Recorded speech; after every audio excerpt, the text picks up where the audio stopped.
రామ్ టాక్కి తిరిగి స్వాగతం. ఈరోజు ఎకనమిక్ అడ్వైజరీ కౌన్సిల్ మెంబర్ అయినటువంటి సంజీవ్ సన్యాల్, ఈయన ఆకాంక్ష్ అరోరా అనే ఇంకొక జాయింట్ డైరెక్టర్ ఎకనమిక్ అడ్వైజరీ కౌన్సిల్లో, వీళ్ళిద్దరే కలిసి ఒక డిస్కషన్ పేపర్ రిలీజ్ చేశారు.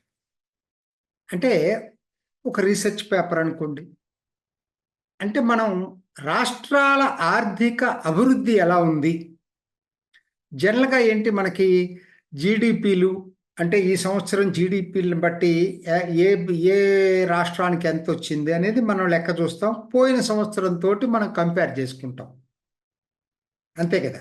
అట్లానే నెట్ ఇన్కమ్ కూడా, అట్లానే పర్ క్యాపిటల్ ఇన్కమ్ కూడా అట్లానే కంపేర్ చేసుకుంటారు. వీళ్ళు అసలు 6 దశాబ్దాల క్రితం నుంచి ఇప్పటి వరకు ఎలా ఉందో కంపేర్ చేశారు. అది విశేషం. ఎందుకంటే ఒక సంవత్సరంలో పెద్ద తేడా తెలియదండి. వాళ్ళకి అవైలబుల్ లెక్కలు ఎక్కడి నుంచి ఉన్నాయంటే 60-61 నుంచి ఉన్నాయి. అంతకుముందు లెక్కలు అంత సమగ్రంగా లేవు. దానికి చాలా కారణాలు ఉన్నాయి. సో 61 నుంచి 23-24 వరకు రాష్ట్రాల ఆర్థిక అభివృద్ధి ఎలా జరిగిందంటే అంకెలన్నీ ఇచ్చుకుంటా వెళ్ళిపోతే గందరగోళంగా ఉంటుందని వాళ్ళు ఏంటంటే మొత్తం జీడిపిలో, దేశ జీడిపిలో ఆ రోజు ఈ రాష్ట్రాల వాటా ఎంత ఉంది, ఇవాళ ఈ రాష్ట్రాల వాటా ఎంత ఉంది, ఇది కరెక్ట్ కంపారిజన్ అవుతుందనే ఉద్దేశంతో ఆ స్టాటిస్టిక్స్ అన్ని పొందుపరిచి ఒకటి రిలీజ్ చేశారు, రెండుగా రిలీజ్ చేశారు. ఒకటి ఆనాటి దేశ జీడిపిలో రాష్ట్రాల వాటా ఎలా ఉంది, ఇప్పుడు ఇప్పుడు ఇప్పుడు ఎలా ఉంది, మధ్యలో కూడా ఇచ్చారు. వరుసగా 60-61 నుంచి 23-24 వరకు ఇచ్చుకుంటా వచ్చారు. రెండోది ఏంటంటే రాష్ట్రాల పర్ క్యాపిటా ఇన్కమ్ దేశ సగటుతో పోల్చుకునేటట్టయితే పెరిగిందా తరిగిందా, ఎంత పర్సంటేజ్ పెరిగింది, ఎంత పర్సంటేజ్ తరిగిందని ఇంకొక విశ్లేషణ ఇచ్చారు. ఇవాళ మనం ఎంతవరకు పరిమితం అవుదామంటే జీడిపి వరకే పరిమితం అవుదాం. ఈ జీడిపిలో ఎందుకనంటే really that is good exercise. ఎందుకనంటే 6 దశాబ్దాలంటే చిన్న విషయం కాదు. నిజం చెప్పాలంటే 6 దశాబ్దాలు కూడా కాదు. 60-61 నుంచి 23-24 అంటే 62 సంవత్సరాలు ఏం జరిగిందనే దాని మీద అసలు రాష్ట్రాలు అప్పుడు ఎలా ఉన్నాయి, ఇప్పుడు ఎలా ఉన్నాయి, మొత్తం మీరు మళ్ళీ గందరగోళం అన్ని రాష్ట్రాలు తీసుకొని మీకు చెప్పటం కష్టం అవుతుందని నేను ఒక టాప్ 5 ఆ రోజు ఏ రాష్ట్రాలు ఉన్నాయి, ఇవాళ టాప్ 5 రాష్ట్రాలు ఏమున్నాయి అనేది నేను గణాంకాలు ఇచ్చాను. విశేషం ఏంటంటే మనందరం బీమారు స్టేట్ అనుకునేటువంటి ఉత్తరప్రదేశ్ 60-61లో మోస్ట్ పవర్ఫుల్ ఎకనమిక్ హౌస్ అండి. మోస్ట్ ఎకనమిక్ పవర్ఫుల్ హౌస్ అని పవర్ హౌస్ అనుకోండి. అవును, నిజం. మొత్తం దేశపు జీడిపి వాటాలో 60-61లో 14.4% ఒక్క ఉత్తరప్రదేశ్ ఉంది ఆ రోజు. కోర్స్ ఇందుట్లో ఉత్తరాఖండ్ కలిసి ఉంది. అది ఎంత ఉంటుంది, 1%, 1.5% ఉంటుంది. దాన్ని పెద్ద చెప్తున్నా. ఈవెన్ అది తీసేసినా కూడా 13% ఉంటుంది. అద్భుతమైన ప్రగతి. ఈ విధంగా చూసుకునేటట్టయితే ఉత్తరప్రదేశ్ ఆ రోజుకి అది టాప్. ఇవాళ మరి మహారాష్ట్రని బీట్ చేయలేరు అనుకుంటున్నాం కదా. టాప్ ఎవరంటే ఉత్తరప్రదేశ్ ఆ రోజు. మహారాష్ట్ర 2వ స్థానంలో ఉండేది. పశ్చిమ బెంగాల్ 3వ స్థానంలో ఉంది. ఆశ్చర్యమేమీ లేదు. ఆ రోజు నేను ఎన్నోసార్లు చేశాను వీడియో. అదివరకు కూడా ఒకనాడు నంబర్ 1, నంబర్ 2లో ఉండేటువంటి స్వాతంత్రం వచ్చినప్పుడు ఆల్మోస్ట్ నంబర్ 1, నంబర్ 2లో ఉన్నటువంటి పశ్చిమ బెంగాల్ ఇవాళ ఈ స్థాయికి వెళ్ళిపోయింది. కానీ 60-61 లెక్కలు వచ్చేటప్పటికి 10.5% తోటి 3వ స్థానంలో ఉందండి. మొత్తం దేశ జీడిపిలో 10.5% వాటా ఉంది ఆ రోజు. తమిళనాడు 8.7%. అప్పుడు కూడా అంటే ఈ ఒకటి మనం దృష్టిలో పెట్టుకోవాలండి. 3 ప్రెసిడెన్సీలు ఏదైతే ఉన్నాయో 3 presidencies, British presidencies, Madras presidency, Bombay presidency and Bengal presidency, ఆ 3 టాప్ 5లో ఉన్నాయి. ఇప్పుడు ఆ నగరాలు ఉన్నటువంటి రాష్ట్రాలు టాప్ 5లో ఉన్నాయి. తమిళనాడు 4వది, బీహార్ 7. ఆశ్చర్యం ఏంటంటే ఇంకొక బీహార్ రాష్ట్రం. ఇవాళ మనం బీహార్ రాష్ట్రాలు ఏమనుకుంటున్నాం, ఉత్తరప్రదేశ్, బీహార్, మధ్యప్రదేశ్, రాజస్థాన్ ఇటన్నింటినీ కలిసి బీమార్ అనేవాళ్ళు కదా. బీహార్ కూడా 7.8 వాటాతోటి టాప్ 5 రాష్ట్రాల స్థానం సంపాదించుకుంది ఆ రోజు. అంటే కారణం ఒకటండి, ఆ రోజుకి ఇండస్ట్రియలైజేషన్ కాలేదు. భారత్ ప్రధానంగా వ్యవసాయ ఆధారిత రాష్ట్రం. సో అది కూడా ఒక కారణం. ఇండస్ట్రియలైజేషన్ జరిగితే మహారాష్ట్ర, బెంగాల్, తమిళనాడులోనే జరిగింది. అప్పుడు ఇంకా మిగతా చోట్ల ఉత్తరప్రదేశ్, బీహార్ ఏంటంటే వ్యవసాయ ఆధారిత రాష్ట్రాలైనా మిగతా ఎక్కడ ఏమీ లేవు కాబట్టి ఈ రెండు కూడా దాంట్లోకి వచ్చేసినాయి. అదే 23-24 వచ్చేటప్పటికి మీరు చూసుకోండి, మహారాష్ట్ర 13.3 తోటి టాప్లో ఉంది. దాని దగ్గరలో ఏది లేదండి. ఏమైపోయింది ఉత్తరప్రదేశ్? 14.4% ఉన్నటువంటి ఉత్తరప్రదేశ్ మూడో స్థానంలోకి వెళ్ళిపోయి 8.4% వచ్చింది, పడిపోయింది. అది ఇవాళ పడింది కాదు. ఆ తర్వాత క్రమేణా గత 3-4 దశాబ్దాలు క్షీణించిపోయింది టోటల్గా. ఏది ఉత్తరప్రదేశ్ రాజకీయాల కారణంగా కావచ్చు, మోడల్ ఆఫ్ గవర్నెన్స్ కూడా. ఏంటంటే ఆకర్షణీయ పథకాలే కానీ అభివృద్ధి వైపు దృష్టి సారించిన రాష్ట్రాలు ఏవి అభివృద్ధి కాల. బెంగాల్ అదే లెక్క మీకు. బెంగాలు అప్పుడు కమ్యూనిస్టులు, తర్వాత మమతా బెనర్జీ కలిపి ఆ బెంగాల్ నాశనం చేశారు టోటల్గా. తర్వాత మహారాష్ట్ర ఫస్ట్లో ఉంది, తమిళనాడు సెకండ్కి వచ్చింది. కాకపోతే పెద్ద తేడా లేదు తమిళనాడులో. 8.7% వాటా అప్పుడు ఉండేది, ఇప్పుడు 8.9% వాటా. కాబట్టి అభివృద్ధి చెందింది చెప్పలేం, నిలబెట్టుకుంది అంతవరకు. 4 కర్ణాటక అండి, ఇది టాప్ 5లో లేదు అప్పట్లో, 8.2కి వచ్చింది. ఇది ఒకటి బాగా ప్రోగ్రెస్ అయిన రాష్ట్రాల్లో కర్ణాటక ఒకటి. తర్వాత గుజరాత్ 8.1, 5.8 నుంచి 8.1% పెరిగింది. ఇది కూడా చాలా అద్భుతమైన ప్రగతిని సాధించింది. ఇది రెండో టాప్ 5, ఇప్పుడున్న టాప్ 5 రాష్ట్రాలు. ఇప్పుడున్న అది 60-61లో ఉన్నాయి, రెండు చెప్పాను నేను. ఒక్కసారి మనం వీటిని ఇంకొంచెం లోతుగా రాష్ట్రాలు చూసుకుంటే, ఉత్తరప్రదేశ్ ఎందుకు కారణం? 14.4 నుంచి 8.4కి పడిపోవటానికి కారణం ఏంటి? యాక్చువల్గా చెప్పాలంటే ఈ 2-3 సంవత్సరాల్లో మళ్ళీ పెరుగుతూ ఉంది, కొంచెం పెరుగుతూ ఉంది యోగి టైంలో. ఎందుకంటే కారణం ఏంటంటే పొలిటికల్ ఇన్స్టెబిలిటీ. అటు మాయావతి వచ్చినా, ములాయం సింగ్ యాదవ్ వచ్చినా, అంతకుముందు కాంగ్రెస్ ప్రభుత్వాలు ఉండేవి, చాలా ఉండేవి. ఇవన్నీ కూడా మోడల్ ఆఫ్ గవర్నెన్స్ చాలా దారుణంగా ఉండేది ఉత్తరప్రదేశ్. ఇండస్ట్రియలైజేషన్ అసలు ఉత్తరప్రదేశ్. అదే కారణం, ఇంకేం లేదు. ఇండస్ట్రియలైజేషన్ కాలేదు, లా అండ్ ఆర్డర్ దెబ్బతినిపోయింది.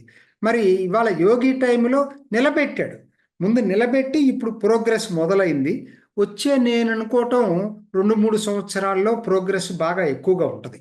సో ఒకనాటి పవర్ హౌస్ తిరిగి ఉత్తరప్రదేశ్కి వచ్చే అవకాశాలు ఎప్పుడు ఉంటాయంటే, ఇదే పద్ధతిలో యోగి ఎట్లయితే లా అండ్ ఆర్డర్ మెయింటైన్ చేస్తున్నాడో అలా మెయింటైన్ చేసి బిజినెస్ ఫ్రెండ్లీ ఎన్విరాన్మెంట్ క్రియేట్ చేసినట్టయితే తిరిగి పవర్ హౌస్ ఉత్తరప్రదేశ్ అయ్యే అవకాశం ఉంది. ఎందుకంటే జనాభా ఎక్కువ ఉంది కదా, ఆటోమేటిక్గా కావాలి జనాభా ఉంటే. రాజకీయ కారణాలతోటి అది డౌన్ఫాల్ అయింది. రెండోది ముఖ్యంగా మనం చెప్పుకోవాల్సింది పశ్చిమ బెంగాల్ అండి. అసలు ఈ మోడల్ ఆఫ్ గవర్నెన్స్, కమ్యూనిస్టుల model of governance, Mamata Banerjee model of governance ఏ విధంగా భ్రష్టు పట్టిస్తుంది రాష్ట్రాన్ని అనేదానికి ఉదాహరణ అన్నమాట బెంగాల్. ఎందుకంటే 10.5% ఎక్కడ వాటా, ఇవాళ 5.6%, ఆల్మోస్ట్ 50% పడిపోయింది. ఇంత దారుణంగా అభివృద్ధిలో ఇలా డౌన్ఫాల్ అయినటువంటి రాష్ట్రం మరొకటి లేదండి, గుర్తుపెట్టుకోండి, మరొకటి లేదు. పశ్చిమ బెంగాల్ దీనికి ఉదాహరణ. అందరూ గొప్పగా చెప్పుకున్నారు పశ్చిమ బెంగాల్ గురించి ఒకనాడు. కమ్యూనిస్టులు విపరీతంగా చెప్పుకునే వాళ్ళు, ఓ అద్భుతమైన ప్రగతి అని చెప్పి. క్లియర్గా అర్థమవుతుంది. వాళ్ళ టైంలోనే క్షీణించింది, ఇప్పుడు క్షీణించడం ఇప్పుడు మొదలైంది కాదు, అప్పుడే మొదలైంది. అది 10.5 నుంచి 5.6కి వెళ్ళింది. సో బీహార్ అప్పుడుకి ఇప్పటికి ఏంటనంటే, అప్పుడు 7.8% వాటా ఉంది కూడా. తర్వాత అఫ్కోర్స్ దాంట్లో జార్ఖండ్ కలిసి ఉంది, అది మర్చిపోవద్దు. అప్పుడు జార్ఖండ్ రిచ్ స్టేట్, అది మినరల్స్ ఉన్నటువంటి స్టేట్. అది విడిపోయిన తర్వాత బీహార్లో పెద్ద మార్పు లేదండి. అప్పటి నుంచి ఆ 2.8, 3 ఈ మధ్యలోనే ఉంటూ వచ్చింది. కాబట్టి విడిపోయిన దగ్గర నుంచి చూసుకునేటట్టయితే బీహార్లో పెరగలేదు కానీ నిలబెట్టుకున్నారు దాన్ని అట్లానే. 2.83%లో అట్లానే ఉంది. విడిపోవటం వల్ల బాగా నష్టపోయిన రాష్ట్రం ఏదన్నా ఉంది అని చెప్పాల్సి వస్తే ఫస్ట్ బీహార్ అండి. ఫస్ట్ బీహార్ విడిపోవటం వల్ల బాగా నష్టపోయిన రాష్ట్రం బీహార్ ఫస్ట్. సరే, మహారాష్ట్ర ఓకే, ఇవాళ టాప్ నెంబర్ 1కి వచ్చిన పెద్దగా మార్పు లేదులండి. ఎంత ఉంది? 61లో 12.5% వాటా ఉండేది. ఇప్పుడు మహారాష్ట్ర 13.3%, ఒకటి కూడా పెరగల, ఇంకా 1% కన్నా లెస్సే పెరిగింది. కాబట్టి పెద్ద అభివృద్ధిగా చెప్పుకోవటానికి దోహదం చేయట్లేదు. నిలబెట్టుకొని కొంచెం ఇంప్రూవ్ చేసుకుంది మహారాష్ట్ర. గుజరాత్ అండి బాగా పెరిగిన దాంట్లో గుజరాత్ ఒకటి, 5.8 నుంచి 8.1కి పెరిగింది. మనం జాగ్రత్తగా అబ్జర్వ్ చేయాల్సిన రాష్ట్రాలు చూసుకున్నట్టయితే పంజాబ్, హర్యానా. ఇది చాలా ఇంపార్టెంట్. ఎందుకంటే పంజాబ్, హర్యానా కలిసి ఉండే ఒకనాడు. గ్రీన్ రెవల్యూషన్ వచ్చి 60 చిల్లరలో పంజాబు ఒక్కసారిగా అద్భుతమైన ప్రగతి వైపు వెళ్ళింది. అద్భుతమైన ప్రగతికి వెళ్ళింది. తర్వాత పంజాబ్ దీంట్లో మీరు మొదట్లో 3.2 ఉండేది పంజాబ్. విడి లెక్కలు దొరికినాయి. అప్పుడు విడిపోయి ఉంటే ఎట్లా ఉండేది అనేది అప్పుడు లెక్కలు ఉమ్మడి పంజాబ్ అయినా ఇచ్చారు. 3.2, 1.9 వీళ్ళిద్దరే లెక్కలు. సో ఇక్కడి నుంచి మధ్యలో పెరిగిందండి గ్రీన్ రెవల్యూషన్. దీంతో ఒక 2 దశాబ్దాలు పెరిగింది. తర్వాత తగ్గుకుంటా వచ్చి ఇవాళ పంజాబు 2.4% వాటాలోకి వెళ్ళింది. 3.2 నుంచి 2.4% క్షీణించింది పంజాబ్. అదే హర్యానా వచ్చి మీకు విడిపోయినప్పుడు 1.9% వాటా ఉన్నటువంటి హర్యానా ఇవాళ 3.6 బాగా పెరిగింది. చెప్పాలంటే 1.7% డబుల్ అయింది ఆల్మోస్ట్. ఇది మంచి గ్రోత్ వచ్చింది. విడిపోవటం వల్ల బాగా బెనిఫిట్ పొందిన రాష్ట్రాల్లో ఒకటేదన్నా ఉందంటే అది హర్యానా. బాగా బాగా అభివృద్ధి చెందింది. తర్వాత మన తెలుగు రాష్ట్రాలు 2 చూద్దాం. ఆంధ్రప్రదేశ్, తెలంగాణలో 61 లెక్కలు లేవండి. ఏంటి? విడివిడి లెక్కలు లేవు, కలిసి లెక్కలు ఉన్నాయి. కలిసి వచ్చేసరికి 7.7 ఉంది. విడివిడి లెక్కలు మీకు 2010-11కి వచ్చినాయి. 2010-11కి ఏపీ 4.6% వాటా ఉండేది మొత్తం జీడిపిలో. తెలంగాణ 3.8% వాటా ఉండేది. ఇది ఇప్పుడు 4.7% ఏపీ వాటా అయింది. తెలంగాణ వాటా 3.8 నుంచి 4.9కి పెరిగింది. 1.1% అదనంగా పెరిగింది. ఇది విడిపోవటం వల్ల లాభపడిన రాష్ట్రాల్లో తెలంగాణ ఒకటి, హర్యానా లాగా తెలంగాణ ఒకటి. నష్టపోయిన రాష్ట్రాల్లో బీహార్ తర్వాత నష్టపోలేదు, కానీ అదే పద్ధతుల్లో ఉంది. ఏది ఆ రోజు ఎంత ఉందో ఆంధ్ర ఇవాళ కూడా అంతే ఉంది, 4.7% ఉంది. ఇదండి దీని లెక్కలకు వచ్చేసరికి ఇది. ఇక మనం మొత్తం దక్షిణాది రాష్ట్రాలు చూసుకునేటట్టయితే ఏమిటి అంటే వీటిలో ఇంకొక కారణం కూడా మీరు చూడాలండి. దీన్ని ఆర్థిక అభివృద్ధి అయినసరికి 90-91కి ముందు, 90-91 తర్వాత చూసుకోవాలి. 90-91లో లిబరలైజేషన్ ప్రాసెస్ మొదలైంది. లిబరలైజేషన్ ప్రాసెస్లో బాగా బెనిఫిట్ పొందినటువంటి రాష్ట్రాలు లెక్క చెప్పాల్సి వస్తే హర్యానా బెనిఫిట్ పొందింది. దక్షిణాది రాష్ట్రాలు అన్ని బెనిఫిట్ పొందినాయండి. అన్ని బెనిఫిట్ పొందినాయి దక్షిణాది రాష్ట్రాలు. అందుకనే అక్కడ మీకు దీంట్లో దక్షిణాది రాష్ట్రాలు చూసుకునేటట్టయితే తెలంగాణ లెక్కలు లేవు, 60-21. మీకు తెలంగాణ 23-24 4.9, ఆంధ్రప్రదేశ్ 4.7, కర్ణాటక వచ్చి 5.4 నుంచి 8.2. అద్భుతమైన ప్రగతి సాధించిన రాష్ట్రాల్లో లిబరలైజేషన్ వల్ల బెనిఫిట్ పొందిన రాష్ట్రం ఏదన్నా ఉందంటే అది కర్ణాటక. 2.8% పెరిగింది అక్కడ వాటా. ఎలా పెరిగింది అక్కడ? సాఫ్ట్వేర్ ప్రధానంగా ఐటీ ఇండస్ట్రీ డెవలప్ అయిందండి. ఆ తర్వాత 60-21కి 20-23-4కి ప్రధానమైన తేడా ఏంటంటే ఐటీ ఇండస్ట్రీ, సాఫ్ట్వేర్ అంతా కూడా బెంగళూరులో డెవలప్ కావటం. అది ఒక్కసారి దాని ఆర్థిక అభివృద్ధి పెరిగింది.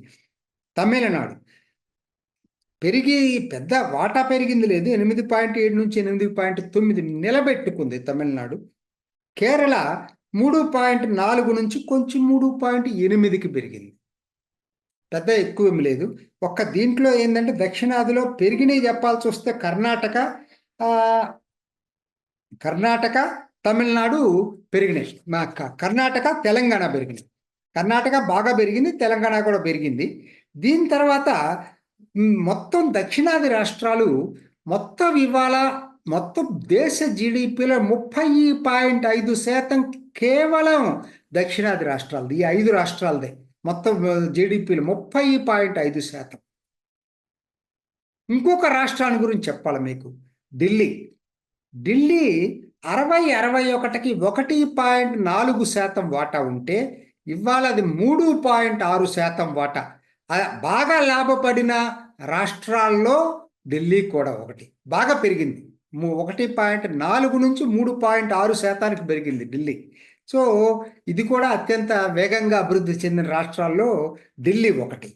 అంటే ఇప్పుడు మనం చెప్పుకోవాల్సి వస్తే ఏంటి, బాగా పెరిగిన రాష్ట్రాలు ఏంటి అని చూస్తే నాకు 5 కనపడుతున్నాయి. 1 ఢిల్లీ, 4 కనపడుతున్నాయి. ఢిల్లీ, హర్యానా, తెలంగాణ, గుజరాత్, కర్ణాటక కూడా, కర్ణాటక 5.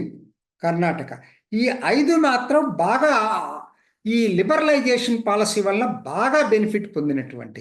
దెబ్బతిన్న రాష్ట్రాలు ఏమున్నాయా అని చూసేటట్టయితే మీకు అన్నిటికన్నా దెబ్బతిన్న రాష్ట్రం ఏదైనా ఉంటే పశ్చిమ బెంగాల్. తర్వాత మీరు పంజాబ్ తగ్గింది, పంజాబ్ కూడా ఒకటి. రెండోది పశ్చిమ బెంగాల్ తర్వాత పంజాబ్ దెబ్బతింది. ఆంధ్ర అంటే దెబ్బతినలేదు, విడిపోవటం వల్ల నష్టపోయిన రాష్ట్రాల్లో బీహార్, ఆంధ్ర కనపడతా ఉన్నాయి. ఇదండి ఈ ఆర్థిక అభివృద్ధి 6 దశాబ్దాల క్రితం నుంచి ఇవాళకి పోల్చుకుంటే వచ్చినటువంటి తేడా ఏంటో తెలుగు ప్రజానీకానికి చెప్దామని చెప్పి ఈ వీడియో చేశాను. ఇది ఈనాటి రామ్ టాక్. ఇంకొక ఎపిసోడ్లో మళ్ళీ కలుసుకుందాం. నమస్తే. మీ అభిప్రాయాన్ని కూడా కామెంట్ బాక్స్లో తెలియజేస్తూ ఇలాంటి ఇంట్రెస్టింగ్ అప్డేట్స్ కోసం మా ఛానల్ని సబ్స్క్రైబ్ చేసుకోండి.